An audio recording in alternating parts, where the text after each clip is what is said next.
Mark, Why, hello, Paul. you're not reading anything. You're always I reading just something. I just bagged up Batman Night Terrors #2. Oh, we should actually talk about that, I think, Seems I probably. saved the best for last this time. Yeah, there you go. There you go. And you know what? We will talk about that. We'll talk about all of Night Terrors this week. Right? We'll do that right after this.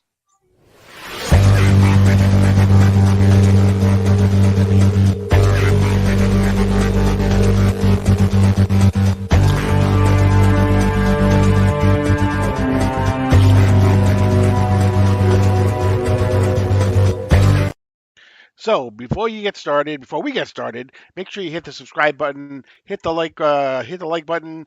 Make sure you leave a comment because we will be doing a huge giveaway at the end, and hit the notification bell. That's the international symbol for notification bell. Um, but we are in week 5 now of Night Terrors. We're halfway through the proper story, and we are now starting to close out the 2 issue tie-ins. So we have 5 issues for this particular week. Count them five. Count them five. Five. Five. Five. Five. And we're Five. finally seeing light at the end of the tunnel. Yeah, exactly. Some people are starting to wake up. Mhm. So We're setting but up the big final confrontation. They absolutely are. So let's go through these quickly. Let's start with the one you just had in your hand a second ago. Yeah, Batman. That was tough. I feel like this was probably the biggest book out of the 5, not just with Mhm. like character depth and storytelling, but with how much it matters to the event itself. Yeah, I would agree with that. It is, especially since the last page of the first story, anyway, is definitely going to carry over into, not that the other stories won't carry over into other issues, but we have been told that Damien is going to play a huge part of this, and he has since the Free Comic Book Day. He has played a Mhm. big part of this. So, Yeah, it all um, started with him. yep, exactly. And now at the end of I mean, we're jumping ahead here, but at the end of the issue, he actually is in possession of Wesley Dodd's gun. And we'll see what happens. But yeah, but Batman is again put through the ringer. It seems like he has spent more time in that alley since And his day parents' one. corpse did. Exactly, Yeah, exactly. the Uh, story for most of these this week, they're really just straightforward. It's just them diving further into their nightmares to get out the other side, and kind of unique to themselves, the characters, or the way they do it. And Batman's was probably the most entertaining for me because as he dives further into this nightmare, we get the realization that he's fueling his own nightmares with his own fears and everything. And he had this amazing hoorah moment facing these terrors and insomnia where he really just kind of levels up and shows how much in control he is of his own subconscious. And once he was able to expel Deadman from being in control of his body, who was holding him back from having full control of his subconscious, he had this great moment where he just like literally levels up, like walking out like Val Kilmer in the ultimate suit, and just taking control and taking the reins and fighting his way out of this nightmare. It was savagely cool. It really was, and the one of the overarching themes of what his nightmare is that he really has never left that alley. A part of him Mhm. has been in that alley the entire time for his entire career. But he also has, besides that moment that Western coming through the swinging doors moment type of a thing. Yeah. Um, he also has a great moment with himself, his childhood self, in his dream or his nightmare, where he basically says that he's not alone. That there are others, or people who shoot lasers out of their eyes, who deflect bullets with their bracelets, who run really fast, and he has a family.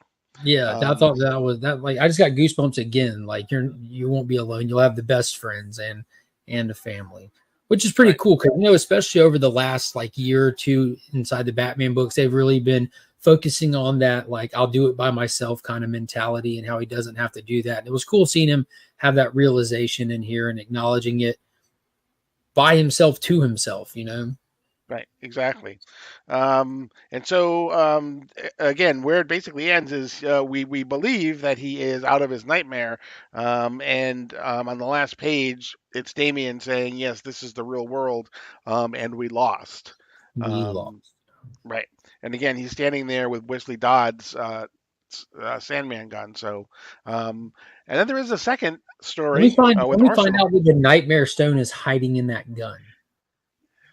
Oh, that would be interesting. Yeah, you never know. Um, we have a second story with Arsenal, Arsenal. Yeah. It was kind of and fun. it was kind of That fun. alligator, man, Um, that set me off like this is awesome. yeah. His nightmare basically is, you know, he can't shoot worth a lick. Is basically one of the things that's Just happening. misses. But right, but Black Canary is also a huge part of this story as well. And it references back. There are some notes that say, hey, if you want to know what's going on, go back and see, you know, Green Green Arrow Arrow number 3 and two. 4. Exactly, or 2 and 3, yeah. And Black Canary is basically it's like her mouth is sewn together, which I think I've seen in a The horror movie Matrix. somewhere. Yeah. Oh, there you go. There you go. Yep. Right. There you go. I knew it. Yeah. But yeah, the It was alligator was super pretty short. cool. This was a super short story. Them just leaving the confrontation with Peacemaker and Peace Wrecker, walking and they get hit into the nightmare, and then creatures start coming at them outside the swamp that's outside the facility, and they're pretty much laying on the ground to sleep while they're fighting these creatures in their nightmare. And nature's coming for poor Rory, like an alligator's creeping up about to eat him, which I thought was just fantastic. But long story short, Black Canary wakes him up by screaming in her sleep, basically. Mhm. Just how vocal she is, even in her sleep, it brought him back out to the real world. Right, and this one we're told I think will continue in Night's End.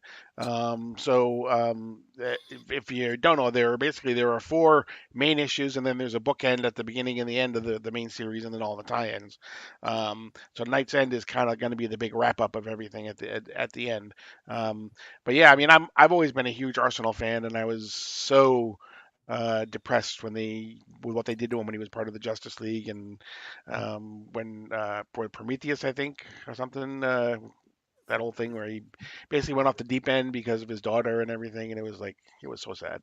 So, but anyway, that's for a different video, some other day. DC Deep Um, Dive Depression there you special. go. Yeah, exactly. Yeah. Black Adam.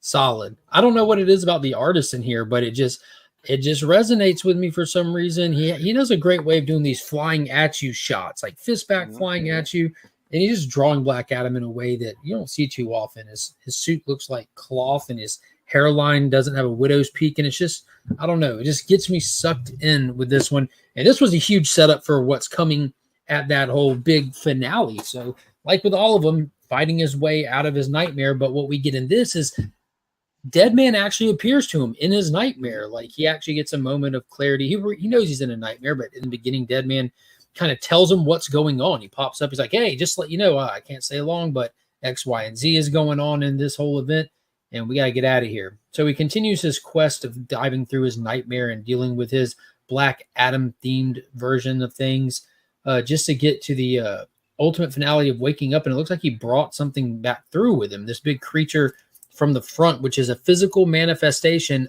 of who he really is. This darkness, this evil deity, which is like it is who he is, like he expresses it in a unique way, but that's come through and he's going to have to deal with it in the big finale. Yeah, and you know the whereas in the Batman story, it was basically the nightmare was you never get to leave. You know, you never left the alley. Here, the overarching theme seems to be that no matter what Black Adam does, he will always be a slave. Here, he's now a slave to they're saying yes. You know what? Now you're a slave to Kandok because everything you do is in deference to Kandok to making sure Kandok. So no matter how much you try you will always be a slave. Is kind Mhm. of one of the overarching themes here, and yeah, it really is, and Jeremy Hahn, who's the guy who wrote and did the art here, is to your point, just does an incredible job here. Mhm. Yeah, if you're a Black Adam fan, this was can't miss 2 issues. It was really Yep, cool. we get to see the return of the Wizard a little bit here as well, and he ends up saying Shazam a lot again in A here. whole lot, yeah. His powers are on the fritz in these little 2 things, and yeah, Mm. All right, let's go to the Ravager. solid. Same principle. as Black Adam more than Batman. You have her fighting her way out of her nightmare, running from her night terrors, which are pretty much the upside down version of herself and her family trying to figure out how to get out. But what's cool about this is Stormwatch is actually on the case in the real world. We have some people that are awake. You have Peacekeeper 1, who's been dispatched to go get Ravager. Why he's awake, how he's awake, we don't know. We do know he has cybernetic attachments, which seems to be the overarching theme of this. You don't have to be a robot, but cybernetics kind of keep you in the waking world. And he makes it to her, but not before she has this big battle with this blood monster creature inside the dreamscape.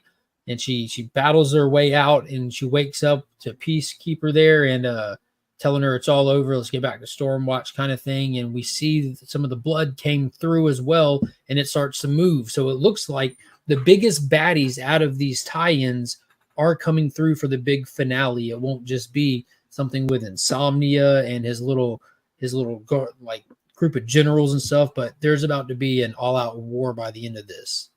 Yeah, I truly believe that. And again, she's basically fighting a corrupted version of herself in her nightmare, as well as a person, the character called Murder Man, who is the manifestation of Slade Wilson, Deathstroke in her nightmare as well. And there's a lot of in all of these, there's a lot of self-discovery in these issues that the characters have. In some ways, the dawn of DC really is kind of, they're coming out of these things with a new perspective on a lot of things as well. And so, I can definitely it's see rightfully still on all the books. Dawn of DC is definitely right.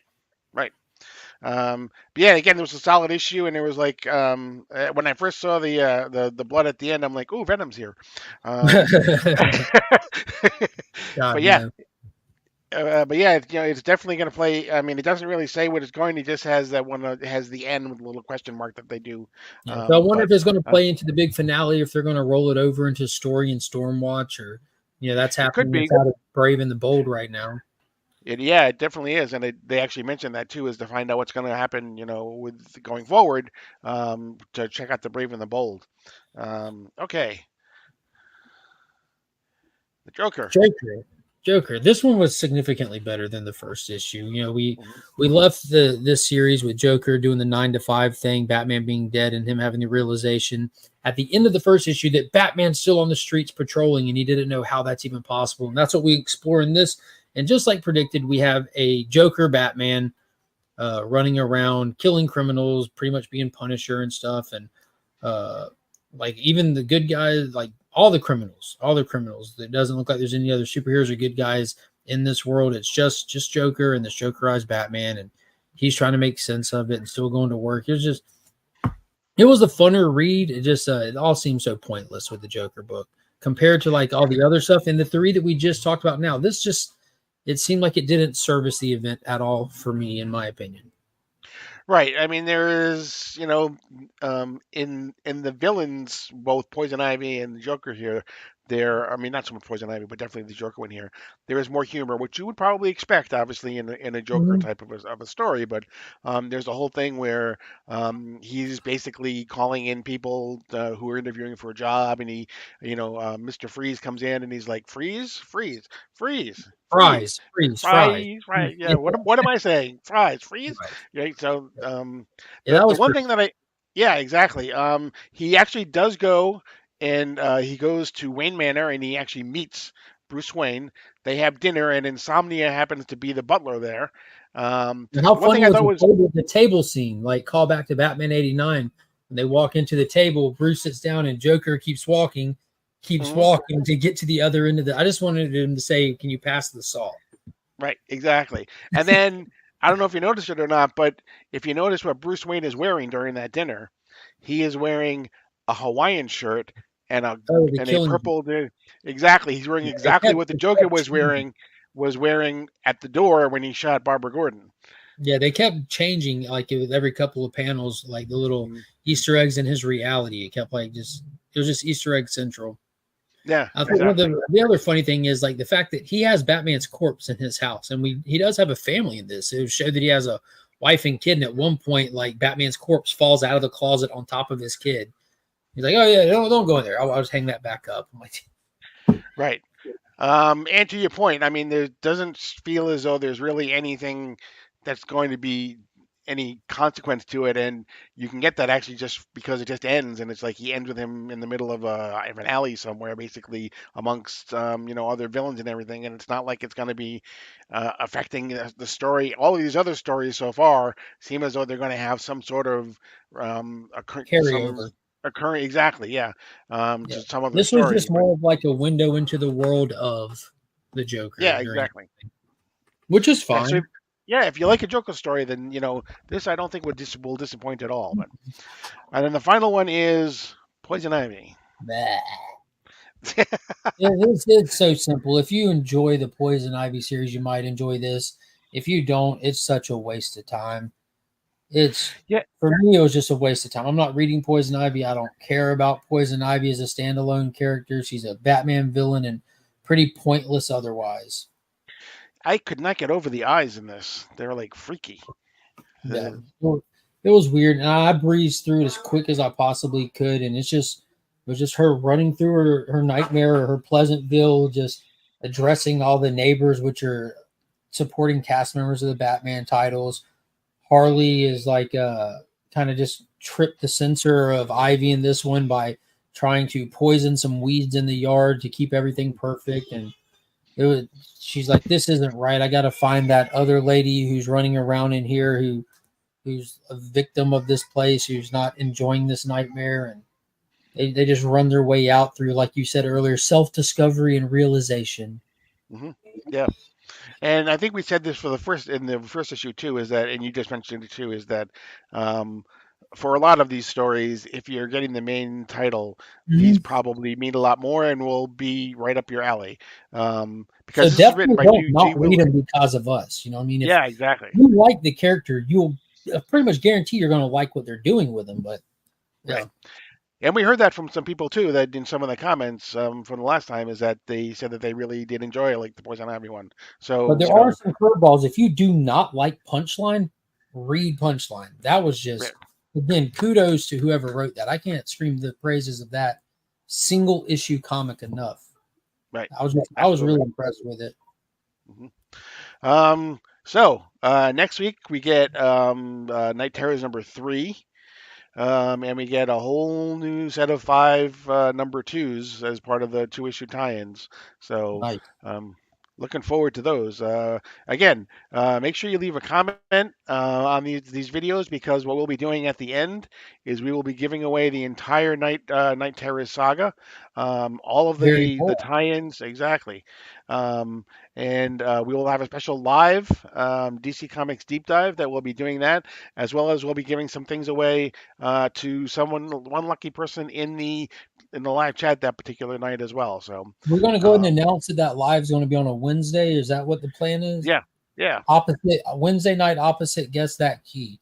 So you correct, can already project out the calendar in case right. you're wanting to make plans. Because if you read Night Terrors as well, or you read some of the tie-ins or anything, you want to come on panel and chat it up with us, DM one of us, and we'll definitely down for a panel discussion on it, not just Paul and myself doing recap of our episodes. Exactly. That would be wonderful. But make sure you hit the subscribe button, hit the like button, hit the notification bell. Make sure you leave a comment, all those good things, because we fight what is it, the everlasting battle The against the eternal YouTube battle against algorithm. the YouTube algorithm. It's a real thing. And the biggest thing that you can do to combat the algorithm is commenting. It's not just the thumbs up, but if you put a thumbs up emoji in the comments, that helps tremendously. It lets the YouTube know that it's something that's being interacted with, and it pushes so much farther and you get some mileage out of this stuff. Absolutely. But that's going to be it for this particular episode of DC Comics Deep Dive. We will see you again in a week. As always, I am Paul. He is Mark. But we are Legion. And you are now leaving Sector 2815.